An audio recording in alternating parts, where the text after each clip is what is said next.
The alarm rang through the ship like a warning bell. Captain Jake Morrison jumped from his chair and ran to the control room. His heart beat fast in his chest. Something was out there in the dark space and his ship had found it. "What do we have?" Jake asked as he reached the main screen. The young officer at the controls looked nervous. "Sir, we picked up a signal. It's weak, but it's definitely there. About 2 miles from our position." Jake leaned closer to the screen. He could see a small shape floating in the darkness of space. It looked like a pod, the kind used for escaping from larger ships when something went wrong. "Is anyone alive in there?" Jake asked. "The scanners show one life form, sir. Very weak readings." Commander Brandon Cole walked into the room. He was older than Jake, with gray hair and suspicious eyes. He had been in space for 20 years and had seen too many bad things. "We should leave it alone," Brandon said. "We don't know what's in that pod. Could be dangerous." Jake shook his head. "There's someone alive in there, Brandon. Someone who needs help. Someone we don't know anything about," Brandon argued. This could be a trap, but Jake had already made up his mind. He had become a captain because he believed in helping people, even when it was risky. "Bring the pod on board," he ordered. "Take it to the cargo bay. Have Dr. Lisa Chen meet us there with a medical team." 20 minutes later, Jake stood in the cargo bay with Brandon, Lisa, and 3 security guards. The pod sat in the middle of the room, silent and dark. It was made of a strange metal that Jake had never seen before. The design was unlike any human technology. Lisa Chen stepped forward with her scanner. She was young for a doctor, only 32, but she was the best scientist on the ship. Her job was to study new forms of life if they ever found any. Today might be her first real test. "The life signs are getting weaker," Lisa said, her voice worried. "We need to open this now." Carefully, Brandon warned. His hand rested on his weapon. Lisa found the release mechanism and pressed it. The pod opened with a hiss of air. White mist poured out and everyone stepped back. When the mist cleared, they could see inside. A girl lay curled up in the pod. At least she looked like a girl. Her body was shaped like a human's, but her skin glowed with a soft blue light. Her hair was long and silver, floating around her head as if she was underwater. Strange marks covered her arms and neck like tattoos that moved and changed color. "She's beautiful," Lisa whispered. The girl's eyes opened suddenly. They were completely black, with tiny lights inside them like stars. She saw the humans standing around her and fear filled her face. She tried to sit up but fell back down. She was too weak to move. Lisa moved closer slowly, her hands up to show she meant no harm. "It's okay," she said in a soft voice. "We want to help you." The girl didn't understand the words. She started making sounds in a language that no one had ever heard before. The sounds were musical, like singing and talking mixed together. "She's terrified," Lisa said. She reached out her hand toward the girl. That's when everything went wrong. The marks on the girl's skin suddenly glowed bright red. Energy shot out from her body like lightning. It hit one of the security guards and knocked him across the room. He crashed into the wall and didn't move. "Weapon!" Brandon shouted. All the guards raised their guns at the girl. "No!" Lisa jumped in front of the girl. "She's scared. It was an accident. Look at her." The girl was shaking now, crying without making sound. Tears ran down her glowing face. She held up her hands in front of her, clearly trying to show she didn't want to fight. The red glow from her marks was fading back to blue. Jake looked at the injured guard. 2 other crew members were helping him up. He was alive, just unconscious. Jake then looked at the alien girl. She looked so young and so afraid. "Get her to the medical bay," Jake ordered. "Use restraints, but soft ones. Don't hurt her." "Sir, she attacked us," Brandon said angrily. "She defended herself because she was scared," Jake corrected. "Wouldn't you do the same?" Brandon's face was hard, but he nodded to the guards. They carefully lifted the girl from the pod. She didn't fight them. She seemed too tired and too scared to resist. As they carried her out, Jake noticed something about the marks on her skin. They weren't just decorations. They looked like they had been burned into her flesh on purpose, like a brand on an animal, like someone had marked her as property or as a criminal. "What have we gotten ourselves into?" Brandon asked quietly. Jake didn't have an answer. In the medical bay, Lisa worked carefully on the alien girl. She discovered that the girl's body was similar to a human's in many ways. She had a heart, lungs, and blood, but her blood glowed with the same blue light as her skin. Her bones were stronger than human bones, and those marks on her skin were not tattoos. They were scars that had been made with some kind of burning tool. "Someone did this to her on purpose," Lisa said. anger in her voice. These marks are a punishment or a label. The girl was unconscious now, resting on the medical bed. Even in sleep, her face looked sad and afraid. Katie Williams, a young nurse, brought a blanket and covered the girl gently. "Poor thing," Katie whispered. "I wonder what happened to her." That night, Jake couldn't sleep. He kept thinking about the girl in the medical bay. Who was she? Where did she come from? And why was she alone in that escape pod marked like a criminal? He was in his office when the ship's computer made an alert sound. Jake looked at the screen and felt his blood go cold. The computer had been trying to translate the sounds the girl had made. It had finally found a few words it could understand. The translation appeared on the screen in simple English. "Please. Mercy. Don't kill." Jake sat back in his chair, his hands shaking. The girl had been begging for her life. She thought they were going to execute her. What kind of life had she lived where strangers finding her meant certain death? He stood up and walked to the window, looking out at the stars. Somewhere out there was her homeworld. Somewhere out there, someone was probably looking for her. And Jake had a feeling that when they found her, things were going to get very dangerous for everyone on his ship. But he had made his choice. He would protect her. Whatever she had done, whatever those marks meant, she deserved a chance to tell her story. She deserved mercy. The question was, would mercy be enough? Dr. Alan Foster was the smartest person on the ship when it came to languages and computers. He was 45 years old and had spent most of his life teaching machines how to understand different ways of speaking. When Jake asked him to help talk to the alien girl, Alan said yes immediately. "This is incredible," Alan said as he set up his equipment in the medical bay. A completely new language. "Do you know how rare this is?" The alien girl watched him from her bed. She was awake now, but still very weak. Her black eyes followed every movement in the room. The restraints on her wrists were soft, but she kept pulling at them anyway. Lisa sat beside the bed, trying to smile at the girl. "It's okay," she said softly, even though she knew the girl couldn't understand. "We're not going to hurt you." The girl made a sound, that same musical language from before. This time it was quieter, less frightened. "There," Alan said, pointing at his computer. "My system is recording everything she says. It will try to find patterns, match them with emotions and math. Math is universal. If she understands numbers, we can build a bridge from there." It took 3 days. 3 days of Alan playing sounds and showing pictures. 3 days of the girl watching and slowly, carefully starting to respond. She was smart. Very smart. Once she understood they were trying to communicate, she helped them. On the 3rd day, the breakthrough came. Alan showed her a picture of 1 apple. "1," he said. The girl made a sound.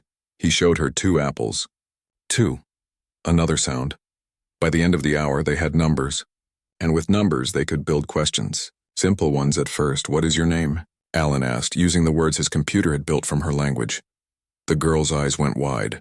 She touched her chest and made a sound that came out of the computer's speaker as Kira. "Kira," Lisa repeated, smiling. "Your name is Kira, I'm Lisa." For the first time since they found her, Kira smiled. It was small and scared, but it was real. Over the next few days, they learned more. Kira's people were called the Valith. Her home planet was called Velos Prime. She had been a scientist there, someone who studied life and how to help it grow. But then the story got darker. "My government," Kira said through the computer's translation, the words coming out choppy and strange. "They made biological weapon, to kill other species. Millions would die." Jake was in the room now, listening carefully. Brandon stood beside him, arms crossed. "I found out," Kira continued. Her hands shook as she spoke. "I found files, proof I took files. Copied them. Was going to show others." "Tell truth, what happened?" Lisa asked gently. Kira touched the marks on her arms. The blue glow of her skin made them look even more painful. "They caught me. Said I was traitor, criminal, these marks." She struggled to find the words. "These marks tell everyone what I did. That I am not loyal. That I am bad." "You tried to stop genocide," Jake said. "That's not bad. That's brave." Kira looked at him like she didn't understand. On her world, going against the government was the worst thing anyone could do. The idea that it could be right was foreign to her. "They were going to execute you," Brandon said. It wasn't a question. Kira nodded. "Friend helped me escape. Gave me pod. Told me to run far. They killed him for helping me." Her voice broke. "He was my mate. In my culture, we bond for life. He died. I lived. I should have died too. Lisa took Kira's hand. The alien girl flinched at first, then relaxed. You survived because he wanted you to, Lisa said. You survived to tell the truth. That's what he died for. Kira's tears glowed as they fell down her face. Katie brought food. Simple things that their tests showed Kira could eat. The alien girl was surprised by human food. She tried bread and found it amazing. She tried fruit and made a sound of happiness. Small joys in her dark story. The marks on her skin, Alan explained to Jake later in private. They're not just scars. They're technological. They broadcast a signal. Anyone from her world who sees her knows immediately what she is. A criminal. A traitor. She can never go home, Jake felt sick. She's alone in the universe. Not anymore, Alan said quietly. She has us, but they didn't have much time. The ship's sensors picked up something 5 days after they found Kira. Another ship moving fast coming toward them. Brandon brought the news to Jake's office. It's not one of ours. The design is unknown, but it's following the exact path that Kira's pod took. Someone's looking for her, Jake said. Someone with a big ship and weapons, Brandon added. I'm reading multiple gun systems. This isn't a police ship. It's a hunter. Jake's stomach dropped. He went to the medical bay where Kira was drawing pictures for Lisa, showing her what Velos Prime looked like. When Kira saw Jake's face, she knew something was wrong. What is it? She asked. Her English was getting better every day. Someone's coming, Jake said. Following your trail. The color drained from Kira's glowing skin. She stood up fast, her eyes wide with terror. The harvester, she whispered. They sent the harvester. Who is that? Lisa asked. Not who. What? Kira said, her voice shaking. Most dangerous hunter in galaxy. Never fails. Never stops. If Harvester is here, you must give me to him, please. He will kill everyone to get me. You have to let me go. No, Jake said firmly. You don't understand, Kira said desperately. Harvester has no mercy. No heart, only mission. Please, I don't want you to die for me. You have been kind. Only kind ones I ever met outside my mate. Don't die for me. Jake looked at Brandon, then at Lisa. He could see the same decision forming on their faces. We're going to call a meeting, Jake said. Everyone on this ship gets a vote. This affects all of us. We'll decide together. Vote? Kira didn't understand the word. Democracy, Lisa explained. Everyone gets a voice. Everyone gets a choice. We don't let one person decide for everyone. Kira stared at them like they were speaking nonsense. On her world, leaders commanded and people obeyed. The idea that regular people could choose their path was completely alien to her. 2 hours later, the entire crew gathered in the main hall. 50 people all looking at their captain, waiting to hear what he would say. Jake stood up front with Kira beside him. She looked terrified, surrounded by so many humans. You all know what's happening, Jake said. There's a hunter coming for Kira. He'll be here in less than 12 hours. We have 3 choices. We can give Kira to him. We can run. Or we can fight. Why would we fight? Someone in the crowd asked. We don't know her. Why risk our lives? Jake let Kira answer. She spoke slowly, using her new English words. You shouldn't. I am nothing to you. I am criminal in my world. These marks prove it. You should give me away. Save yourselves. Tell them why you have those marks, Lisa said gently. Kira did. She told them about the weapon, about the genocide, about her mate dying to save her. She told them about stealing the proof that was hidden in an implant in her brain. When she finished, the room was silent. Then Katie stood up. The young nurse looked nervous but determined. I vote we protect her. She did the right thing. She tried to save lives. We should save hers. One by one, hands went up. Some people voted to give Kira away or to run, but most voted to protect her. Most voted to fight. Kira stared at the raised hands, tears streaming down her face. She couldn't believe it. Strangers voting to risk death for her. Why? She asked Jake. Why would you do this? Jake smiled. Because it's the right thing to do. And because you're not alone anymore. You're part of this crew now. For the first time since her mate died, Kira felt something other than grief and fear. She felt hope. But outside, in the darkness of space, the Harvester's ship was getting closer, and hope might not be enough. The Harvester's ship appeared on their screens like a dark shadow. It was 3 times the size of the horizon's edge and covered in weapons. Jake stared at it and felt his confidence shake. That thing could destroy us in minutes. Brandon said quietly. Then we better not let it get minutes, Jake replied. Chief Engineer Nina Torres was already working on the ship's defenses. She was a short woman with quick hands and a quicker mind. I can boost the shields by 20%, she said, but it won't be enough. That ship has enough firepower to crack a moon. What about the asteroid field? Asked Sam Rodriguez, one of the pilots. He pointed at the screen where thousands of space rocks floated between them and the nearest planet. We could hide in there. Use the asteroids for cover. It's dangerous, Brandon said. One wrong move and we crash. More dangerous than staying here? Sam shot back. Jake made the decision. Take us into the asteroids. Nina, give me everything you can on shields. Brandon, get your people ready. If they board us, we fight. Young Peter Grant, barely 24, looked scared but determined. Sir, what about Kira? Where should she go? Medical bay, Lisa said immediately. It's the most protected part of the ship. I'll stay with her. I'll go too, Katie volunteered. Jake nodded. Keep her safe. That data in her head might be the only thing that saves all of us.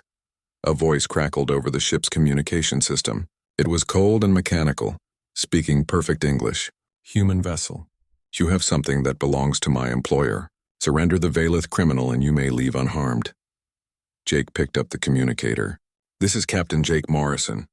The person you're hunting has asked for asylum. We're protecting her. There was a pause. Then the voice spoke again. You do not understand what you are protecting. She is a traitor and a thief. Her crimes demand justice. Her crimes. Jake's voice rose. She tried to stop a genocide. That's not a crime. That's heroism. Your human concepts of morality do not apply here. You have 1 hour to comply. After that, I will take her by force. The communication cut off. Everyone to stations, Jake ordered. We're going into the asteroids. The ship shook as they entered the field. Rocks the size of buildings floated past them on all sides. Sam piloted with incredible skill, weaving between the dangers. Behind them, the harvester's ship followed, moving just as smoothly. He's not slowing down, Brandon reported. He's coming right at us. Fire a warning shot, Jake said. Show him we're serious. Their weapons lit up the darkness. The shot hit the harvester's shield and bounced off harmlessly. The response was immediate. Energy blasts shot from the harvester's ship, slamming into their hull. The entire vessel rocked. Lights flickered. Alarms screamed. Shield at 60%, Nina called out. Return fire, Jake ordered. They shot back, but their weapons were meant for exploration, not war. The harvester's ship barely noticed. Sir, he's targeting our engines, Brandon said. Another blast hit them. This time the ship's power failed for 3 seconds. 3 seconds of floating helpless in space. He's playing with us, Sam said, fear in his voice. Jake's mind raced. They couldn't win a direct fight. They needed another way. In the medical bay, Kira heard the explosions and felt the ship shake. She looked at Lisa with desperate eyes. I have to go to him. This is my fault. No, Lisa said firmly. She grabbed Kira's shoulders. You listen to me. These people voted to protect you. Don't make their choice meaningless. They're dying because of me, Kira said, tears flowing. They're fighting because it's right, Lisa corrected. There's a difference. Katie was checking the medical supplies, preparing for injured people. Doc, if they board us, what do we do? We lock the doors and hope Brandon's people stop them, Lisa said. But hope wasn't a plan. On the bridge, Jake watched as the harvester's ship moved closer. It was like a cat playing with a mouse before the kill. Nina, what about that data Kira has? Jake asked suddenly. Could we broadcast it? Nina's eyes lit up. You mean send it out to nearby systems? Let everyone see what Kira's government did? If the truth gets out, maybe her government won't want her dead anymore. Maybe they'll want her silent but alive, Jake said. Or it makes them send a fleet to kill all of us, Brandon pointed out. Do we have better options? Jake asked. No one answered. Nina set it up. Get the data from Kira's implant and prepare to broadcast, Jake ordered. Another blast rocked the ship. This time the damage was worse. A section of the hull breached. 3 crew members barely made it to the emergency doors before that section sealed off. Shields at 30%, Nina reported. Do it now, Jake said. Broadcast everything. Nina's fingers flew over her controls. In the medical bay, a scanner read the data from the implant in Kira's head. Kira gasped as the information flowed out. It felt like losing a part of herself. Uploading now, Nina said. Sending to all frequencies. Every ship, every station within 10 light years will get this. On the Harvester's ship, alarms went off.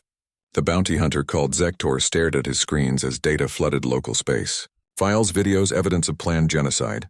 The proof was undeniable. Stop that broadcast, Zektor ordered his crew. Too late, sir. It's everywhere. Zektor's mechanical voice carried a hint of something that might have been frustration. The contract just became complicated, but he didn't stop. His ship fired again, this time aiming to disable, not destroy. His boarding pods launched, flying toward the horizon's edge.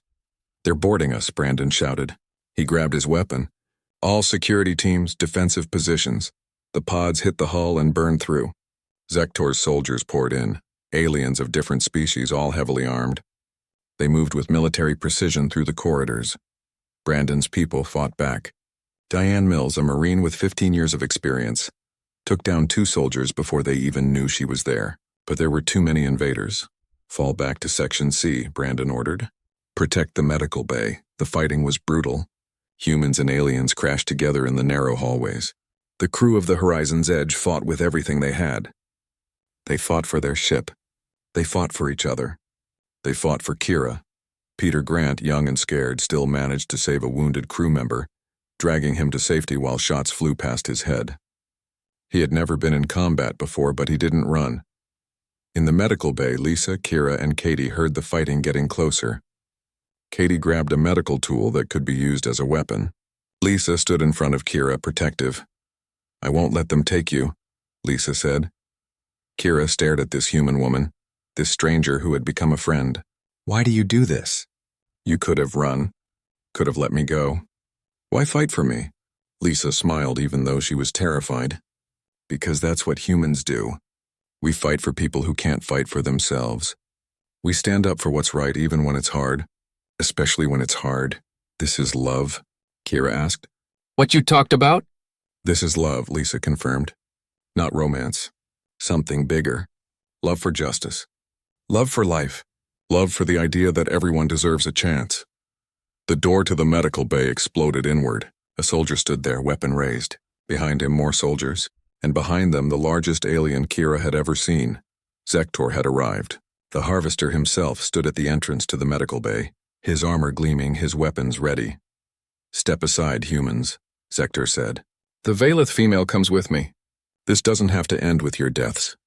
But then something unexpected happened. One of Zektor's own soldiers lowered his weapon. "Sir, I saw the broadcast," the soldier said. His name was Vex. "Is it true? Did her government plan to kill billions?" "That's not our concern," Zektor said. "We have a contract." "I didn't sign up to help genocidal maniacs," Vex said. Another soldier agreed. "Me neither." Zektor's cold voice carried a warning. "We complete contracts. That's our code." "My code doesn't include helping mass murderers," Vex said. He turned his weapon toward Zektor. "I'm done." The standoff was tense. Human and alien soldiers faced each other. Some of Zektor's people were switching sides. And then the ship's alarm screamed a new warning. "Multiple ships incoming." Sam's voice came over the speakers. "Big ones. Really big ones." Everyone's screens showed the same thing. 5 massive warships had just appeared. They bore the symbol of Kira's government. They weren't here to negotiate. They were here to make sure no one left alive. The 5 warships hung in space like giant predators. Each one could destroy the Horizon's Edge 100 times over. On the screens, their weapon systems powered up, targeting both Jake's ship and the Harvester's vessel. "They're going to kill everyone," Kira whispered. "No witnesses. That's how my government works." Zektor looked at his screens and made a sound that might have been a curse in his language. "I was hired to retrieve one criminal, not to die fighting a fleet." Brandon appeared at the medical bay door, weapon ready. He saw the standoff inside and made a quick decision. "We have about 2 minutes before those ships fire. Whatever we're fighting about in here doesn't matter anymore." "He's right," Vex said, still pointing his weapon at Zektor. "We need to work together or we're all dead." Zektor was quiet for a long moment. Then he lowered his weapon. "Temporary alliance. We survive this, then we discuss the contract." "Deal," Jake said over the speakers. "Everyone to defensive positions. Nina, get those shields back up. Sam, evasive maneuvers." The ship lurched as Sam pushed the engines hard. They dove deeper into the asteroid field, using the rocks for cover. The Harvester's ship followed. both vessels trying to hide from the warships. But the warships didn't care about the asteroids. They started firing, blowing up the rocks to flush out their targets. Explosions lit up space like fireworks. Debris rained against both ships' shields. "This is insane," Katie said, holding onto a medical bed as the ship shook. Lisa had an idea. "Dr. Park, where is he?" Henry Park, the ship's counselor, came running into the medical bay. He was older, in his 50s, with kind eyes and a calm voice. "I'm here. What do you need?" "You worked in communications before you became a counselor, right?" Lisa asked. 20 years ago, yes." "Why? Can you help us send a message?" "A big one? To multiple systems at once?" Henry understood immediately. "You want to tell the whole galaxy what's happening here. Show them that Kira's government is trying to silence the truth." "Exactly," Lisa said. "I can try," Henry said, "but I need access to the main communication array." "I'll take you," Vex volunteered. "I know your ship's layout now. I can get you there safely." They ran, dodging through corridors still damaged from the fighting. Behind them, Zektor watched them go. Something in his cold mechanical eyes seemed almost curious. "Your humans are stubborn," he said to Brandon. "That's our best quality." Brandon replied. Another explosion rocked the ship. This one was close, too close. The warships were getting better at predicting their movements. On the bridge, Jake made a desperate choice. "Sam, take us toward that big asteroid. The one that looks like a mountain." "Sir, that's suicide. We'll crash." "Trust me," Jake said. Sam did. They flew straight at the massive asteroid. Behind them, 2 warships followed, firing constantly. At the last second, Sam pulled up hard, flying along the asteroid's surface. The warships, much bigger and less agile, couldn't turn as fast. One warship crashed into the asteroid and exploded. "The fireball was enormous, yes," Peter shouted. "One down!" But 4 remained. In the communication room, Henry and Vex worked frantically. Henry's hands flew over the controls while Vex guarded the door. "I'm setting up a live transmission," Henry said. "Video, audio, everything. The whole galaxy will see what's happening here." "Do it fast," Vex said. "I hear more soldiers coming." Henry activated the broadcast. Suddenly, every communication system within 50 light years received the signal. Ships, stations, planets, all of them saw the same thing. They saw Kira's face. They saw her tell her story. They saw the warships firing on an unarmed exploration vessel and a bounty hunter's ship. They saw the truth. "People of the galaxy," Henry said into the camera, "what you're witnessing is murder. The Valith government is trying to kill everyone who knows their secret. Please send help. Send anyone. These coordinates right now." The message repeated over and over. On the bridge, Jake saw something new on his sensors. "Are those more ships?" Dozens of signals appeared. Ships of all sizes and species coming toward them. Some were military. Some were civilian. Some were just individuals who had seen the broadcast and decided to help. "The galaxy is answering," Sam said in disbelief. But they weren't close enough. The warships were preparing for a final attack, charging their biggest weapons. "Shields at 5%, Nina reported. "One more hit and we're finished." In the medical bay, Kira stood up. She had made a decision. "I need to go out there."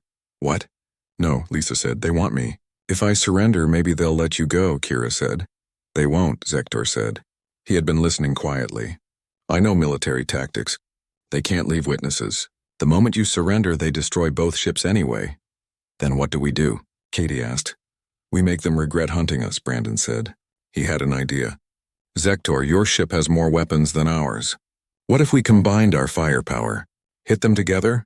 Zektor considered this. "My ship is damaged. But yes, together we might take out one more warship. Still leaves 3. 3 is better than 4, Brandon said. They coordinated the attack. The Horizon's Edge and the Harvester's ship emerged from behind an asteroid, firing everything they had at the closest warship. Their combined weapons overwhelmed its shields and tore into its hull. The warship exploded. 2 down, Peter said. 3 to go, but the victory was short-lived. The remaining warships focused all their fire on the Horizon's Edge. The shields failed completely. Energy blasts tore through the hull. Sections of the ship lost atmosphere. "We're losing pressure on decks 3 and 4. Nina shouted over the alarms. Jake felt the ship dying around him. They had fought well, but it wasn't enough. Then something appeared on the long-range sensors. "Something big, sir, I'm reading. "Oh my God," Sam said. "It's an Earth fleet. 5 destroyers and 2 battleships." Admiral Grace Holland's voice came over the communication system. "Captain Morrison, this is Admiral Holland. We've been monitoring the situation. Permission to engage?" Jake almost laughed with relief. "Permission very much granted, Admiral." The Earthships were fresh, undamaged, and very angry. Their weapons lit up space as they engaged the Valith warships. The fight was brief. The Valith ships, already damaged from fighting the Horizon's Edge and the Harvester, couldn't stand against a full Earth battle group.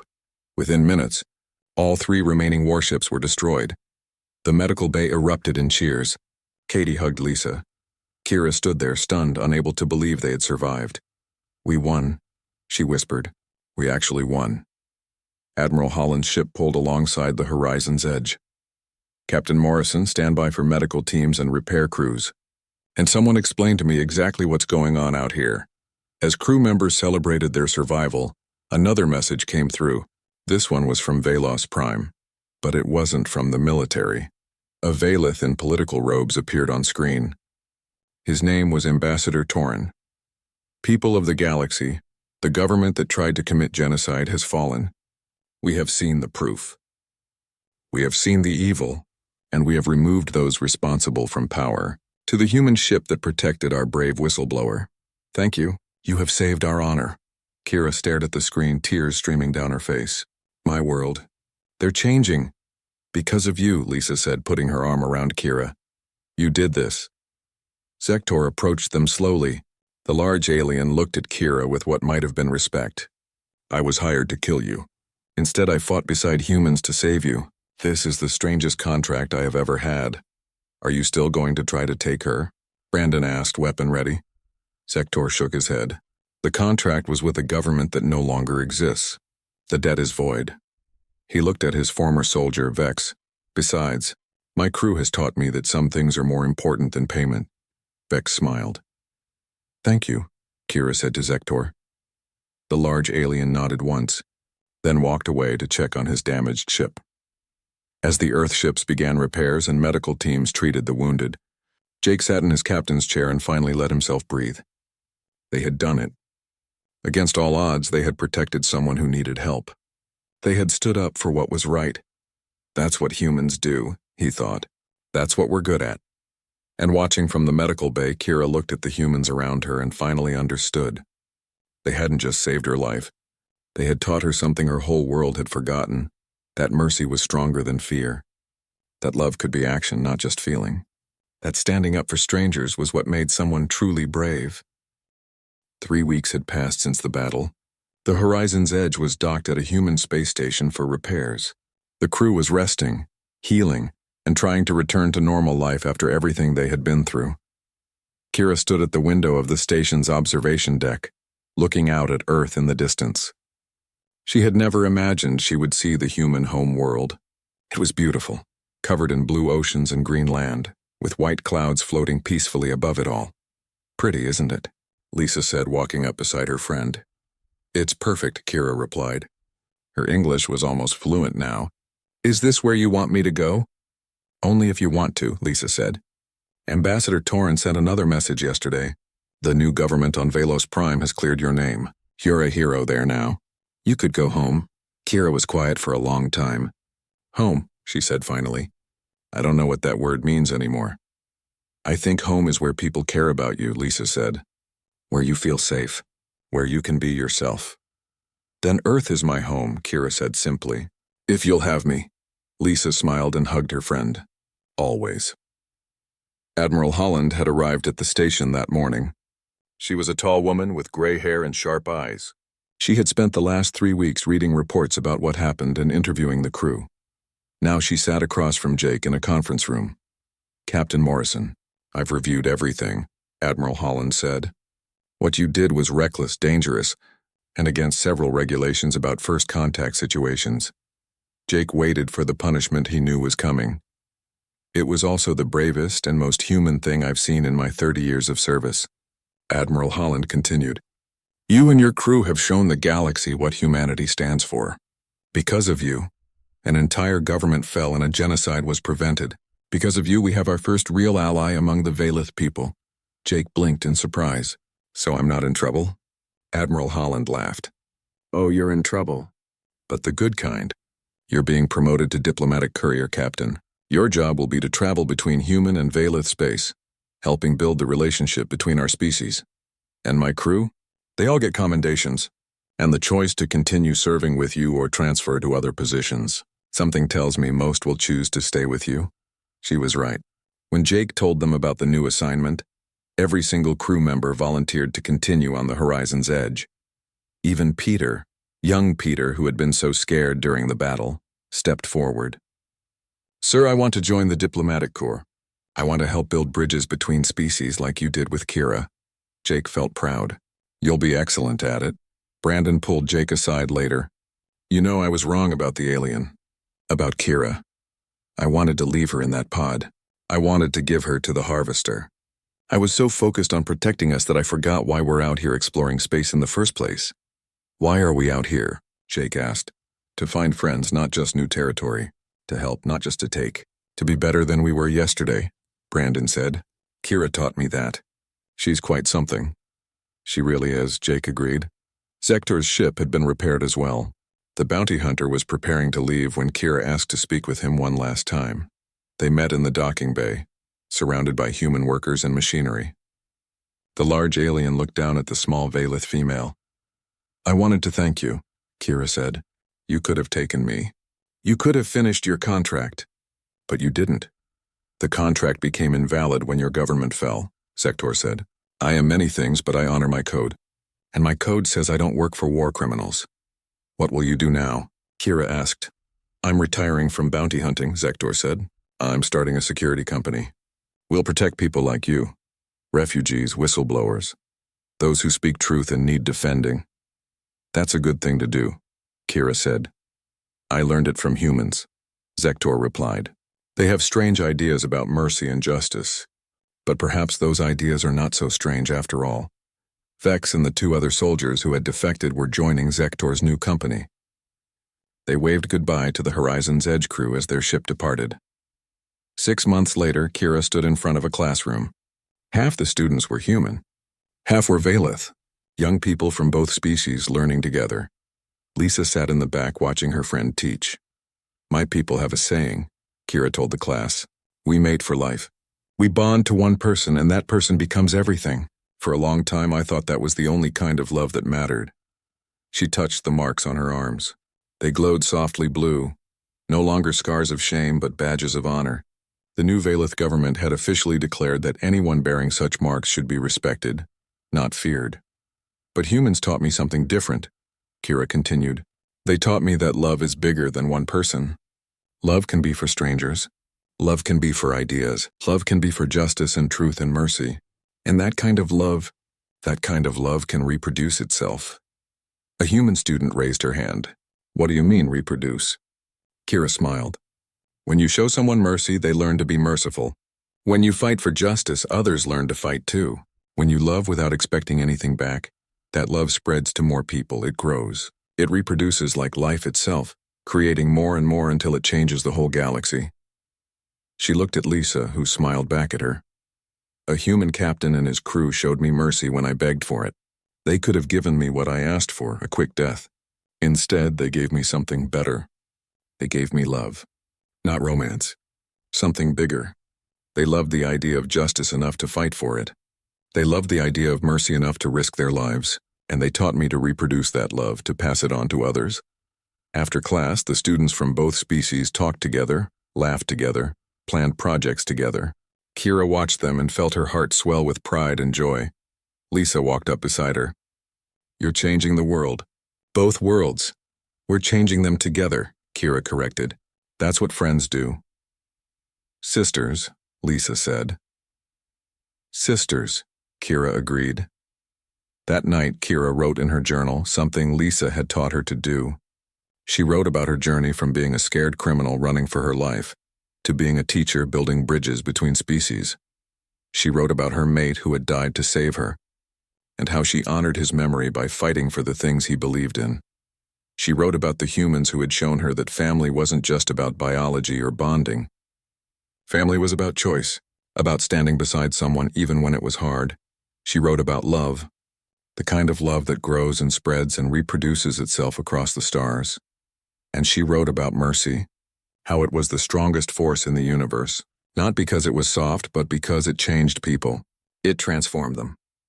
It made them want to be better. Years later, when historians wrote about the moment when humans and Valeth became true allies, they pointed to the Horizon's Edge incident.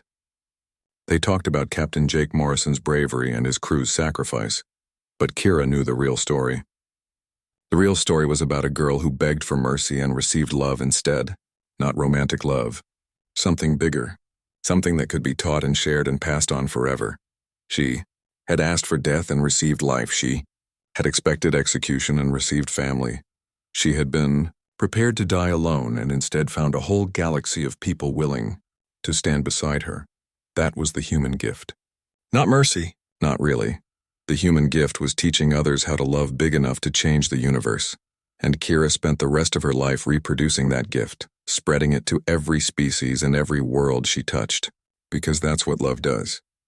It grows, it spreads, it reproduces itself, one act of mercy at a time, one moment of courage at a time, one friend at a time, until the whole galaxy learned what it meant to stand up for strangers, to fight for justice and to love without limits. The girl who begged for mercy became the woman who taught the meaning of love, and the universe was never the same.